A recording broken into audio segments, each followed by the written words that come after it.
Bem-vindos ao Casos de Sangue. Estou aqui hoje para contar um caso assustador. O caso da família Winkler, os segredos de uma família religiosa. Às vezes, os acontecimentos mais perturbadores e imprevisíveis acontecem em famílias aparentemente perfeitas. Naturalmente, mesmo na unidade mais próspera da sociedade, podem surgir crises que passam despercebidas pelos outros, mas, literalmente, envenenam a vida de todos os membros da família e, eventualmente, levam a consequências trágicas. Os Winkler, na cidade de Selmer, eram considerados por muitos uma família modelo. O jovem pastor, sua esposa e suas 3 filhas pareciam felizes, tinham tudo o que precisavam para uma vida confortável, eram saudáveis e bem-sucedidos. Mas em águas calmas, como dizem, neste caso, muitas perguntas permaneceram sem resposta, porque ouvimos apenas uma versão do que aconteceu, e a história em si tornou-se tema do livro Segredos de um Pastor. O dia da descoberta. Em 22 de março de 2006, a pequena cidade de Selmer, Tennessee, foi abalada por notícias perturbadoras. Um pastor de 31 anos, chamado Matthew Winkler, foi encontrado sem vida em sua própria casa, e sua esposa Mary e suas 3 filhas, Patrícia, de 8 anos, Mary Alice, de 6 anos, e Breanna, de 1 ano, desapareceram sem deixar rastros. Naquele dia, o pregador da Igreja de Cristo não apareceu para o serviço vespertino, onde deveria comparecer com sua família. Esta circunstância pareceu estranha e suspeita, porque Matthew era sempre muito responsável e não poderia faltar ao evento planejado sem informar ninguém. Nenhum dos familiares também atendeu ao telefone, o que era ainda mais preocupante. Membros preocupados da comunidade decidiram ir até a residência dos Winkler para descobrir o que havia acontecido e se eles precisavam de ajuda. A casa parecia normal. As janelas e portas estavam intactas e nada suspeito era visível. No interior, havia luzes acesas em vários cômodos e podia-se ouvir uma televisão tocando em volume alto em um dos quartos, dando a impressão de que os proprietários da casa estavam ocupados com suas próprias atividades. A porta da frente estava trancada, mas ninguém respondeu às batidas. As ligações telefônicas também continuavam sem resposta e, através das janelas com cortinas, era impossível ver o que estava acontecendo dentro ou se havia alguém lá. No entanto, mesmo que toda a situação fosse bastante estranha, ninguém se apressou em chamar as autoridades. Em vez disso, foi feita uma ligação para um ancião da comunidade religiosa que aconselhou procurar uma chave reserva e abrir a porta. Passou-se mais de 1h30, e quando os membros da comunidade finalmente conseguiram entrar na casa, encontraram uma cena inquietante. Tudo na casa estava em seu lugar. Não havia sinais de invasores, mas os proprietários não estavam em lugar nenhum. Tudo parecia normal, até que os visitantes olharam no quarto do casal. No chão estava o corpo do pastor com um ferimento grave nas costas. O sangue estava espalhado por todo lado e já havia secado em seu rosto.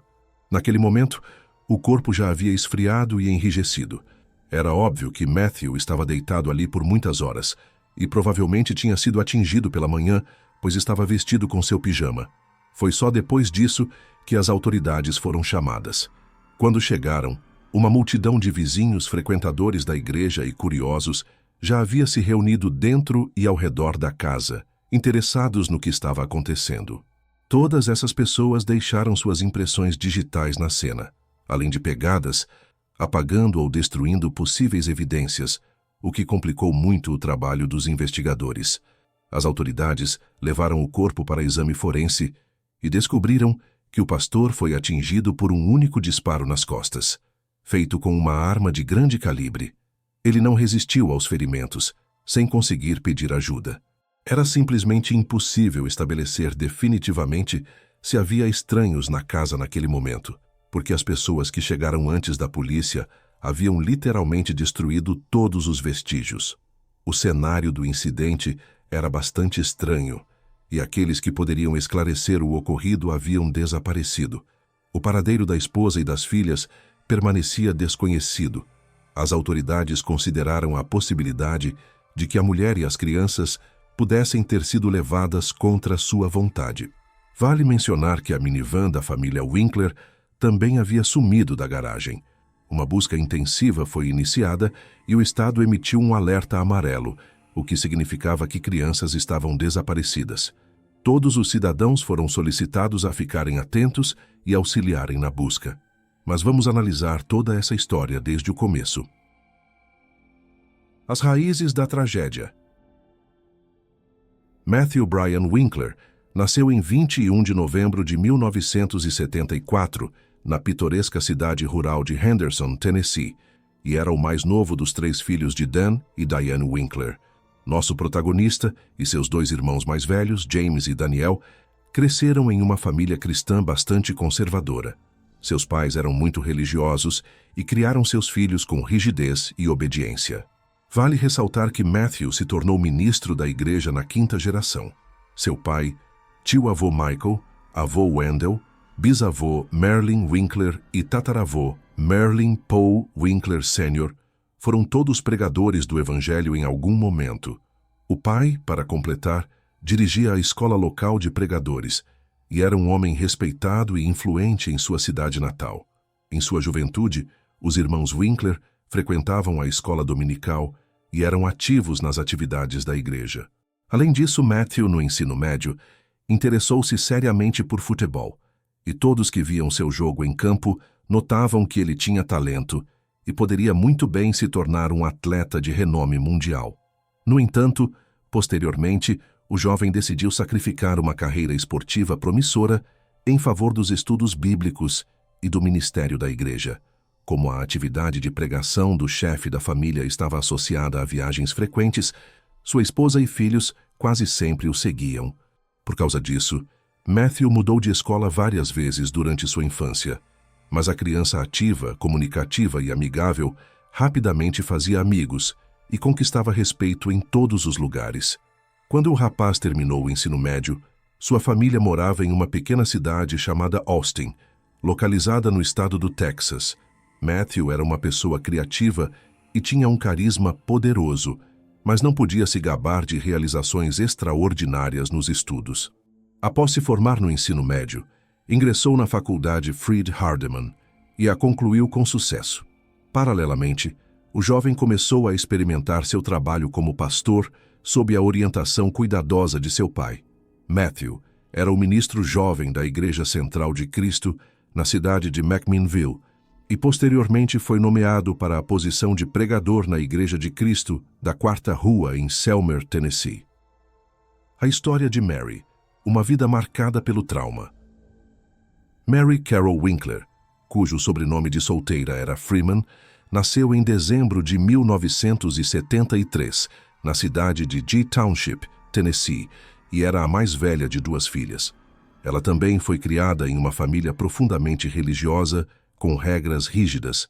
O chefe da família serviu por muitos anos como pastor na igreja cristã, onde a menina frequentava a escola dominical. Anos depois, nasceu uma segunda filha na família chamada Patrícia. Infelizmente, a menina nasceu prematuramente e tinha uma série de problemas de saúde graves, incluindo paralisia cerebral e epilepsia. Por muitos anos, os pais não quiseram aceitar os diagnósticos desanimadores da criança e tentaram desesperadamente tratá-la, concordando até mesmo com terapias experimentais. No entanto, isso não trouxe nenhuma melhora significativa. Mary amava ternamente sua irmãzinha, sempre a tratou com carinho e cuidou dela da melhor maneira possível. Mas em 1987, quando Patrícia, aos 10 anos, estava tomando banho, sua irmã mais velha se ausentou por apenas 1 minuto para pegar algo dos acessórios de banho. Naquele exato momento, a menina teve outra crise epiléptica. Quando Mary retornou ao quarto, sua irmã não estava mais respirando, e todas as tentativas de reanimação foram em vão. Para uma menina de 13 anos, foi um choque imenso e a primeira perda em sua vida. Ela se culpava pela tragédia e estava à beira de um colapso nervoso. Os professores, que perceberam o estado preocupante de Mary, a encaminharam para o psicólogo escolar, que a ajudou, mas seu pai, ao saber do que estava acontecendo, fez um escândalo e proibiu sua filha de continuar as sessões, dizendo que tais problemas são discutidos apenas dentro da família. Na verdade, a menina nunca recebeu um verdadeiro apoio emocional de seus pais. Mary cresceu modesta e bastante tímida. Ela tentava evitar qualquer conflito e, após a partida trágica de sua irmãzinha, tornou-se mais reservada. Como seu pai não permitiu que ela buscasse a ajuda de um especialista, o trauma ao longo dos anos resultou em sérios problemas psicológicos. Após a perda de Patrícia, os pais decidiram adotar uma menina chamada Charlotte, que vinha de uma família numerosa em situação vulnerável. Logo depois, o casal também conseguiu a guarda dos 2 irmãos e da irmã de Charlotte. Assim, a família se reuniu em seu novo lar. Mary era mais uma vez a irmã mais velha e cuidava das crianças mais novas enquanto ajudava sua mãe. O começo do fim, o casamento dos Winkler. Os futuros cônjuges se conheceram logo após Matthew terminar o ensino médio. O rapaz era destacado, bonito, atlético e desfrutava de grande popularidade com o sexo oposto, mas não se permitia relacionamentos casuais devido à sua rigorosa educação religiosa. Os jovens desenvolveram imediatamente uma afeição um pelo outro, que rapidamente se transformou em amor para ambos. Para os 2 era o primeiro sentimento forte em suas vidas e, após alguns meses, apresentaram-se às famílias um do outro e, tendo recebido suas bênçãos, começaram a planejar o casamento. Em abril de 1994, os apaixonados se casaram. Quando a família teve a filha mais velha, Patrícia, o chefe da família ainda estava na faculdade e foi forçado a deixar os estudos por um tempo. Ele conseguiu um trabalho em um canteiro de obras, mas não durou muito, porque não estava acostumado com trabalho físico pesado.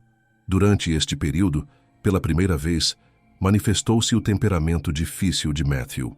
Ele frequentemente se irritava com os outros, se aborrecia com pequenas coisas e às vezes não conseguia controlar sua raiva.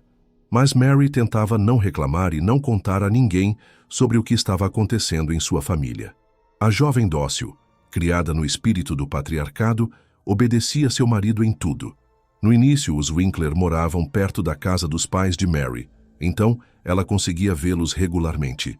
Mas logo a senhora Freeman foi diagnosticada com uma doença grave, que progrediu rapidamente e em apenas alguns meses ela partiu.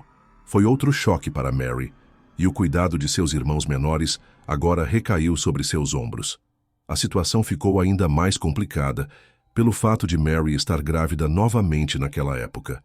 Logo após o nascimento de sua segunda filha, a família se mudou para outra cidade, onde compraram sua própria casa pequena. Após a mudança, Mary ficou completamente absorvida no cuidado do bebê e quase parou de se comunicar com seu pai, bem como com os irmãos mais novos, que eram muito exigentes e constantemente precisavam de atenção. Além disso, a jovem mãe começou a sofrer com uma forte depressão pós-parto. Todos que conheciam bem a família Winkler notavam algumas peculiaridades no comportamento de Mary. A jovem era caracterizada como introvertida e até mesmo sociofóbica. Ela não se comunicava com ninguém, tinha dificuldade em fazer novos conhecidos, muito menos amizades. Ela sofria com mudanças de humor, era propensa à melancolia e qualquer pequena coisa podia levá-la às lágrimas. Enquanto Matthew construía sua carreira como pastor, sua esposa se tornava cada vez mais retraída. A situação ficou ainda mais complicada quando Mary engravidou novamente e, alguns meses depois, descobriu que havia perdido o bebê. Tal notícia abalou fortemente Mary, que estava ansiosa pela chegada desta criança e sonhava muito com uma família grande e unida. Somente 2 anos depois, ela conseguiu ver novamente o resultado positivo em um teste de gravidez, e sua felicidade foi imensa. Desta vez, Mary escondeu sua gravidez por muito tempo, como se estivesse com medo de algo. Ela fez isso até que sua condição se tornasse óbvia. Mais uma vez, todos começaram a comentar sobre o comportamento estranho de Mary e seu retraimento patológico. O comportamento peculiar da senhora Winkler estava associado não apenas ao severo trauma psicológico que ela sofreu na infância, mas também com um ambiente muito insalubre dentro de sua própria família, o que apenas prejudicava seu sistema nervoso já instável. O chefe da família era um homem autoritário e exigia obediência incondicional. Apesar de em público os Winkler parecerem um casal ideal, onde havia confiança, respeito mútuo e harmonia, na realidade, seus vizinhos ouviram repetidamente como o marido gritava e criticava sua esposa sem motivo aparente. Ninguém podia imaginar que um pastor respeitado pudesse maltratar sua esposa, até que um dia Mary apareceu com uma marca visível no rosto. Apesar de ela negar o fato de violência doméstica e dizer que foi um acidente, pela cidade rapidamente se espalharam rumores sobre a crueldade do jovem pregador que agredia a mãe de seus filhos. Além disso, Matthew, em certo momento, desenvolveu um impulso irresistível de experimentar na intimidade. Ele ofereceu à sua esposa diversificar sua vida íntima com jogos de interpretação de papéis e outros elementos. Mas para Mary, criada na rigidez com visões conservadoras, isso era inaceitável. Ela recusava fortemente os pedidos do marido nesse aspecto, o que o enfurecia, e ele tentou repetidamente conseguir o que queria à força. Um dia, após outro episódio de abuso, Mary ligou em lágrimas para sua única amiga próxima e desabafou sobre a situação. A amiga, que prometeu manter segredo, imediatamente espalhou tudo, o que provocou uma nova onda de rumores e fofocas sobre o comportamento inadequado do clérigo. Naquela época, Matthew estava concorrendo a uma promoção e aspirava a ser líder da igreja local, mas foi rejeitado devido aos rumores desagradáveis que se espalhavam rapidamente sobre ele. Além disso, ele também foi removido de sua posição na escola dominical, onde ele havia ensinado a palavra de Deus às crianças, e tinha boa reputação. Isso foi solicitado pelos pais que também tinham ouvido sobre as peculiaridades do pastor. Tudo isso forçou a família a deixar sua residência e se mudar para outra cidade, onde planejavam recomeçar. Eles se estabeleceram em Selmer, onde rapidamente conquistaram o amor e respeito das pessoas ao redor. Matthew conseguiu novamente um trabalho como pastor da igreja e sua esposa encontrou um emprego de meio período para fazer uma pequena contribuição para a renda familiar. E embora a família ainda não estivesse em harmonia, seus vizinhos, assim como a congregação da igreja, onde Matthew pregava, consideravam Mary e Matthew um casal ideal e sua família um modelo. Ao lado da família Winkler morava um jovem casal com quem eles rapidamente se tornaram amigos. Eles frequentemente visitavam um ao outro, celebravam feriados juntos, compartilhavam novidades e segredos. Alguns meses antes da tragédia, durante um jantar conjunto na casa do pastor, Mary se gabou para os vizinhos que seu marido havia comprado uma arma para autodefesa e já a tinha levado ao campo de tiro várias vezes para aprender a manuseá-la com confiança. Mary se mostrou uma aluna bastante capaz, dominando rapidamente todas as sutilezas e atirando com precisão nos alvos. Além disso, descobriu-se que os Winkler já possuíam armas de fogo em casa, que haviam sido compradas pelo pastor anteriormente, também para a autodefesa. Os convidados se perguntaram por que o pastor e sua esposa precisavam de tudo isso, já que viviam em uma cidade tranquila onde não tinham inimigos e todos ao seu redor amavam e respeitavam sua família. Após outra mudança do casal, sua situação financeira deixava muito a desejar. Mary estava em busca de vários trabalhos temporários e também decidiu obter um diploma na área médica para depois conseguir um emprego em uma clínica e ajudar crianças doentes. Logo, Mary decidiu melhorar a condição financeira de sua família através de irregularidades financeiras. Ela mesma afirmou mais tarde que não percebia que estava fazendo algo ilegal e pretendia devolver todo o dinheiro assim que se recuperasse financeiramente. O que Mary estava fazendo é comumente referido como inflar artificialmente saldos de conta. A senhora Winkler também recebia cheques de fontes não especificadas e depois os depositava em uma conta bancária que ela e seu marido possuíam. Em seguida, ela mudava o endereço da conta para que todas as comunicações fossem direcionadas para lá. O valor total dos cheques que ela recebeu foi de quase $177 mil, o que despertou certas suspeitas dos funcionários do banco. Os funcionários do banco decidiram convidar o casal ao escritório para esclarecer as circunstâncias e resolver a situação. Mas o pastor e sua esposa nunca apareceram no banco. o que despertou ainda mais suspeitas. Suspeitava-se que Matthew não estava ciente do que sua esposa estava fazendo. No entanto, após o incidente com Matthew, sua esposa tentou provar no tribunal que toda a história da fraude era ideia dele e que foi ele quem a forçou a fazer transações duvidosas, enquanto ele mesmo permanecia nas sombras sem despertar suspeitas. Quando o Sr. Winkler foi encontrado em sua própria casa, sua esposa e filhas foram colocadas na lista de procurados, temendo que elas também pudessem estar em perigo. Inicialmente, a dócil, tímida e caseira Mary era vista somente como uma possível vítima do ocorrido.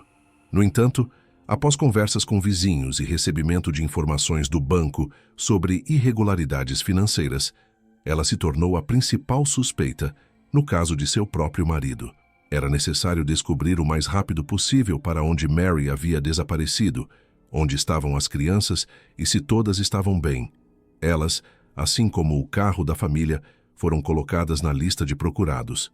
Também foram feitas tentativas de rastrear transações feitas com o cartão bancário de Mary e localizar sua posição através do sinal de seu celular. A verdade vem à tona. Mary foi encontrada apenas um dia depois, em uma cidade turística do Alabama, onde ela e suas filhas estavam se divertindo em um parque de diversões local. Era como se a mãe quisesse dar uma última festa para suas filhas, percebendo que logo iria para a prisão e não veria suas meninas por um tempo. Quando a família foi levada à delegacia para depor, as duas filhas mais velhas contaram confiantemente a mesma história. De acordo com elas, invasores entraram na casa e machucaram seu pai, e sua mãe pegou uma arma para protegê-las. Elas então foram forçadas a fugir para salvar suas vidas. Segundo as meninas, seu pai estava vivo e no hospital, e elas logo iriam visitá-lo e retornar para casa. Como se descobriu, Patricia e Mary Alice não presenciaram e souberam dos acontecimentos através das palavras de sua mãe.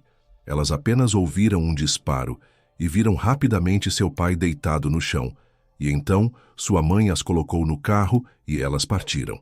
Mary começou a confessar quase imediatamente, mas alegou que não conseguia reconstruir toda a sequência de eventos daquele dia, referindo-se a um lapso temporário de memória. Segundo ela, seu cônjuge a maltratava há anos, humilhando-a e induzindo-a a formas de intimidade que eram inaceitáveis para ela. Mary insistiu que foi ele quem iniciou as irregularidades financeiras que ela havia cometido. Matthew exigia obediência total, perdia facilmente a paciência e uma vez chegou a agredi-la fisicamente. Isso foi confirmado pela secretária de Matthew em seu emprego anterior. A mulher testemunhou várias vezes como o pastor insultava sua esposa, que cuidadosamente lhe trazia o almoço na igreja, mas ele sempre estava insatisfeito com algo. Na noite anterior ao incidente, houve outra discussão na família, por causa da qual os cônjuges foram dormir em quartos separados. Mary chorou a noite toda e, pela manhã, ela diz não ter percebido como a espingarda que seu marido mantinha carregada estava em suas mãos. Ela entrou no quarto de Matthew e atirou em suas costas enquanto ele ainda estava deitado na cama. Matthew caiu no chão e, segundo Mary, enquanto ainda estava consciente, sussurrou: "Por quê?" Ao que ela respondeu: me desculpe muito." Mary então pegou suas filhas e deixou a casa e seu marido, que, como os especialistas estabeleceram, tentou alcançar o telefone para pedir ajuda, mas já não tinha mais forças para fazê-lo. A propósito, a arma foi encontrada no porta-malas do carro no qual Mary partiu com as crianças. Para qual propósito ela a levou consigo, a senhora Winkler também não soube responder. No julgamento, foram apresentadas como evidência roupas íntimas encontradas em sua casa, como prova da humilhação e abuso moral do pastor contra sua esposa. Ao vê-las, Mary empalideceu e depois teve uma crise de nervos. Apesar do fato de que ela confundiu seu testemunho e contou várias versões diferentes do que aconteceu, o tribunal concordou que ela era vítima de um relacionamento abusivo, e o incidente foi resultado de anos de raiva, ressentimento e dor. No entanto, isso não isentou Mary da responsabilidade pelo que ela havia feito. O veredito final. Em abril de 2007, o tribunal proferiu sua decisão final neste caso complicado e confuso. A Sra. Winkler foi considerada culpada por homicídio involuntário, mas seu estado mental levantou muitas questões. Originalmente, esperava-se que a jovem mulher fosse enviada para a prisão por pelo menos 6 anos, mas no final, ela recebeu uma sentença de menos de 1 ano. Ela passou 2 meses dessa sentença em um hospital psiquiátrico, onde especialistas tentavam determinar se ela poderia recuperar a custódia de suas filhas após a liberação. No verão de 2008, Mary recebeu a custódia exclusiva de suas filhas, que durante todo esse tempo moravam com seus avós paternos. Os pais de Matthew ficaram extremamente chateados com essa circunstância. Eles acreditavam que sua nora havia deliberadamente tirado a vida de seu filho e praticamente não sofreu punição por isso, e agora suas netas foram entregues à sua custódia total. No entanto, todas as suas numerosas tentativas de apresentar recursos falharam. Quanto ao caso das irregularidades financeiras, ele nunca foi a julgamento. O banco nunca apresentou acusações formais e toda a história foi arquivada. Mas e vocês? O que pensam sobre o caso? Deixem seu like, se inscrevam no canal e ativem o sininho para serem notificados das próximas histórias que estão por vir. Obrigado por assistir e até a próxima.